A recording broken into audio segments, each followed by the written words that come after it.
أكثر من نصف مليون شاب يتخرجون سنويا وتاليها يعتصمون على الرصيف على مود تعيين. تجي تحسب نفطات البلد تلقاها يا دوب تسد رواتب الموظفين الحاليين، هذا من غير فرهود السياسيين. زين والفقراء والعاطلين والخدمات والإعمار وطراقيع الصحة والتعليم، كل هاي أبيا فلوس راح نسويهن. يقولون فد يوم العبقري الاقتصادي فريدمان شاف العمال يستخدمون الكرك بالحفر، فسألهم ليش ما تستخدمون الدريلات والمكاين بدل دق الكرك هذا؟ كان جوابهم حتى نوظف أكبر عدد ممكن ونقلل البطالة. فريدمان طقها بضحكة وقالهم إذا هيك السالفة جا حفروا بالخواشيق أحسن لكم، بهالحالة راح تقضون على البطالة فرد نوب. مقصد كلام فريدمان المهم العمل يكون منتج مو مجرد تعب.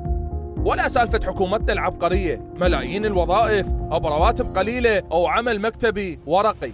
جيب البريد أو صدق الكتاب، وجد صحة الصدور وانتظر توقيع المدير. زين هالخريط إيش راح يسوي لنا؟ حيعمر البلد لو يصعد ناطحات سحاب؟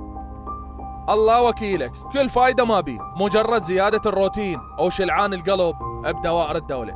زين شنو البديل؟ معقولة لو وظائف حكومية برواتب مكسرة أو زيادة روتين لو تبقى الوادم بدون شغل ماكو شارة ثانية؟ أكيد اكو حل. الحل الصحيح هو أن يتجه البلد نحو الإعمار والبناء. الحل الصحيح هو أن تشتغل الناس شغل حقيقي بحيث يصير إنتاج الفرد العامل أكثر من استهلاكه، وهالشي مستحيل يصير بالوظائف الحكومية بدون تفعيل الاستثمار والقطاع الخاص. بالقطاع الخاص راح يقل الفساد والبوق لأن ماكو مستثمر يقبل تنباق فلوسه. مثل بسيط، تجي شركات ضخمة تبني مدن سكنية عملاقة وتخلق مئات آلاف فرص العمل الحقيقية. بالطبع هالشركات ما تجي لوجه الله وإنما تستثمر فلوسها على مود تربح، فتبيع البيوت للناس. وحتى الفقير اللي ما يقدر يشتري بيت جديد هم مستفيد لأن حصل فرصة عمل، وهمين راح يرخص مبلغ الإيجار اللي يدفعه لأن خفت أزمة السكن. نفس الكلام ينطبق على المولات والمصانع وسكك الحديد والمترو وغيرها هواي.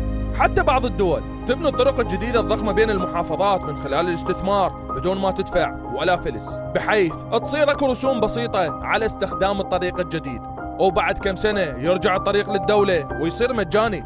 والنتيجة المستثمر ربح والازدحامات اختفت والبطالة قلت ومعامل الاسمنت اشتغلت والبلد تعمر. كلنا سمعنا بمشروع الحزام والطريق اللي هو طريق الحرير، ويعتبر أكبر مشروع استثماري بتاريخ البشرية. المخطط اللي راح يشمل 68 دولة ويغطي حدود 65% من سكان العالم. دول العالم جاي تتسابق بيناتها للتفاوض مع الصين وتقدم العروض الاستثمارية للالتحاق بهذا الطريق، لأن البلد اللي يصير أساسي بطريق الحرير راح يكون معبر للتجارة العالمية، وهذا يعني مورود مالي مستمر ما دامت الصين تصدر. باكستان وحدة من بلدان طرق الحرير الأساسية كانت غرقانة بالظلام بحيث توصل ساعات قطع الكهرباء 20 ساعة باليوم. دخلت الصين على خط الاستثمار في باكستان ضمن مشروع طريق الحرير، بنت في باكستان أكثر من 20 محطة كهرباء عملاقة، وسوت آلاف الكيلومترات من خطوط سكك الحديد ومطار وميناء وطريق سريع مع مئات آلاف فرص العمل. طبيعي الإعلام الأمريكي ونواشيط السفارة هناك ما قعدوا وحطوا رجل على رجل، وإنما اشتغلوا على تسقيط الاستثمار الصيني. وأحمد البشير النسخة الباكستانية هم ظل يزاقط وينهق، هذا يغرق باكستان بالديون وهذا يلوث البيئة، بلدنا راح يضيع. ومن هالسوالف اللي تمشي على الزواج، بس لغة الأرقام تقول إن ديون الصين لباكستان تعادل 10 ديون الدول الغربية لباكستان، ولكن الإعمار تحقق بالاستثمار الصيني مو بديون الإذلال الغربي. طبيعي نفس تجربة باكستان وأكثر ممكن تطبق بالعراق، لأن موقع العراق موقع استراتيجي كنقطة وصل بين قارات العالم، فممكن يكون في قلب طريق الحرير. خلاصة الكلام، أفضل حل للاقتصاد العراقي هو تفعيل الاستثمار والقطاع الخاص، وأفضل استثمار هو الاستثمار الصيني، وأفضل استثمار صيني هو طريق الحرير. وأخير شيء، إحنا آسفين إذا قلنا لكم الالتحاق بطريق الحرير ما يجي بالسوالف ولا حتى بفيديو من هالنوع. الالتحاق بطريق الحرير يحتاج قرار حكومي شجاع يخالف أوامر السفارة أو حج بايدن، وكذلك يحتاج شعب واعي ما يتأثر بأدوات أمريكا الإعلامية. نام هاك قوم، بينما الصيني ما عنده شروط تعجيزية رجال. هاك ناس عمليين.